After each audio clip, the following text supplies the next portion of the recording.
The question is, a business wishes to increase product sales. To accomplish this, the company employs a variety of strategies, including informing customers about its product, persuading them to purchase these products, and engaging in personal selling and promotional activities. Sales may increase as a result of these efforts, but there is something else it is concerned about. The company is concerned about repeat purchases. For this, the company is interested in after sales services, maintenance services, and providing customers with useful information. With these efforts, the company's true purpose may be realized. However, the company is avoiding one aspect related to decision regarding product distribution channel. The company lacks a well defined strategy for it, which marketing functions were highlighted in the preceding example. तो यहाँ पे आपका question में given है कि एक company है जो अपने प्रोडक्ट के सेल्स को इंक्रीज करना चाहती है, राइट। इसको अकम्प्लिश करने के लिए कंपनी ने अलग अलग स्ट्रैटेजीज बनाए हैं, इंक्लूडिंग कि वो कस्टमर्स को अपने प्रोडक्ट के बारे में इन्फॉर्म करेंगे, उनको परसुएड करेंगे कि वो उनके प्रोडक्ट्स को परचेज करें, और पर्सनल सेलिंग और प्रमोशनल एक्टिविटीज़ भी करेंगी, राइट। इसके अलावा इससे सेल्स तो मान लो चलो बढ़ जाएगा, बट इसके अलावा कंपनी कुछ और चीज़ों को लेकर कंसर्न है। कंपनी का कंसर्न क्या है कि अगर मान लो कि कोई कस्टमर आता है, उन्होंने परचेज किया, बट हम ऐसा क्या करें कि वो कस्टमर दोबारा परचेज कर रिपीट परचेजिंग करें। तो इसके लिए कंपनी ने आफ्टर सेल सर्विसेज देने का सोचा है कि वो कस्टमर्स को after sale services, maintenance services और यूजफुल इन्फॉर्मेशन प्रोवाइड करेंगी, राइट। तो इससे ऐसा करने से कंपनी का जो ट्रू पर्पस है कि उनको अपना सेल्स इंक्रीज करना है, मान लो ये इंक्रीज हो जाएगा, ठीक है।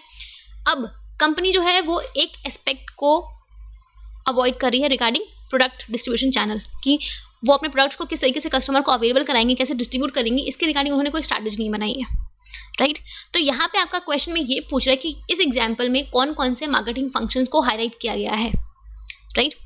सी, सबसे पहले आपका क्या गिवन है कि कंपनी ने एक स्ट्रैटेजी बनाई कि वो अपने कस्टमर्स को इन्फॉर्म करेंगी अपने प्रोडक्ट्स के बारे में, उनको परसुएड करेंगी अलग अलग प्रमोशनल टेक्निक्स, एक्टिविटीज़ को यूज़ करके कि वो उनके प्रोडक्ट को परचेज करें, राइट।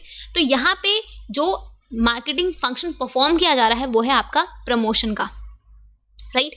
अगर हम बात करें प्रमोशन की, तो promotion basically it is a set of all those activities जो हम परफॉर्म करते हैं ताकि हम कस्टमर्स को अपने प्रोडक्ट के बारे में इन्फॉर्म कर सके और उनको परसुएड कर सके अपने प्रोडक्ट को परचेज करने के लिए, ठीक है। तो यहाँ पे जैसे एडवर्टीजमेंट हो गया, पर्सनल सेलिंग्स हो गया, सेल्स प्रमोशन हो गया, पब्लिक रिलेशन, ये सब आपके प्रमोशनल टेक्निक्स एंड टूल्स है, राइट। तो यहाँ पे कंपनी जो मार्केटिंग फंक्शन परफॉर्म कर रही है पहला वो है आपका प्रमोशन का, ठीक है। अब आते हैं नेक्स्ट पे।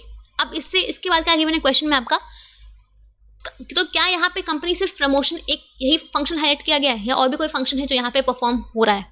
तो सी, जब आप ये वाली लाइन पढ़ोगे, company is concern about repeat purchase, ठीक है। कंपनी जो है वो अपने रिपीट परचेज को लेके कंसर्न है कि कस्टमर्स कैसे रिपीट परचेज करेंगे। तो इसके लिए कंपनी ने सोचा है कि वो अपने कस्टमर्स को आफ्टर सेल्स सर्विसेज देंगी, मेंटेनेंस सर्विसेज देंगी और उनको यूजफुल इन्फॉर्मेशन देंगी, राइट। तो यहाँ पे जिस मार्केटिंग फंक्शन को कंपनी परफॉर्म कर रही है वो है आपका कस्टमर सपोर्ट सर्विस का, राइट। सी, आज के टाइम पे मार्केट बहुत कॉम्पिटिटिव है, ठीक है। तो मार्केटिंग मैनेजमेंट में जब भी हम बात करते हैं कस्टमर सपोर्ट सर्विस का, जैसे आफ्टर सेल सर्विसेज हो गया, फिर आपका मेंटेनेंस सर्विसेज, फिर हैंडलिंग ग्रीवेंसेस सर्विसेज, ठीक है। तो इन सब सर्विसेज का मेन एम क्या होता है कि हम कस्टमर्स को सेटिस्फाई कर सकें, हम कस्टमर्स को मैक्सिमम सेटिस्फैक्शन दे सकें। बिकॉज जब तक आप कस्टमर्स के नीड्स को, उनके वांट्स को सेटिस्फाई नहीं करोगे तब तक आप उनसे रिपीट परचेज के एक्सपेक्टेशन नहीं कर सकते हो। अगर वो आपके प्रोडक्ट से सेटिस्फाइड है, उनको यूज़ करके सेटिस्फाइड है, तो ही वो आपका प्रोडक्ट दोबारा परचेज करेंगे ना, राइट। तो कस्टमर सपोर्ट सर्विस जो है ये एक बहुत ही इफेक्टिव तरीका है रिपीटेड सेल्स करने का फ्रॉम द कस्टमर्स और अपनी ब्रांड लॉयल्टी को बिल्ड करने का, राइट। तो यहाँ पे जो दूसरा फंक्शन परफॉर्म हो रहा है वो है आपका कस्टमर सपोर्ट सर्विस का, राइट। तो क्या यहाँ पे सिर्फ यही दो फंक्शंस है या और भी कोई फंक्शंस है?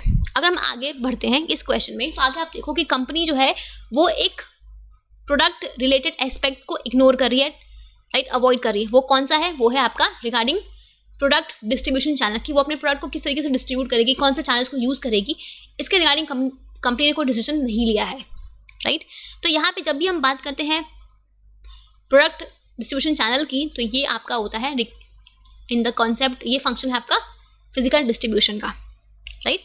इस मार्केटिंग फंक्शन में हम बेसिकली डिसाइड करते हैं कि हमें अपने गुड्स एंड सर्विसेज को किस तरीके से डिस्ट्रीब्यूट करना है और किस तरीके से पहुंचाना है from place to production, from to place of consumption, right. Because goods and services एक जगह बन रहे हैं बट उनकी डिमांड हर जगह पे है, तो आप किस तरीके से अपने गुड्स एंड सर्विसेज को प्लेस ऑफ कंजप्शन तक पहुंचाओगे, इसके डिसीजन हम लेते हैं इन फिजिकल डिस्ट्रीब्यूशन, राइट।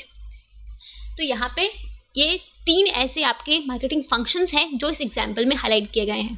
पहला प्रमोशन, दूसरा कस्टमर सपोर्ट सर्विस एंड तीसरा फिजिकल डिस्ट्रीब्यूशन। क्लियर? तो यहाँ पे आपका option number 4 will be your correct answer, that is all the above. Clear?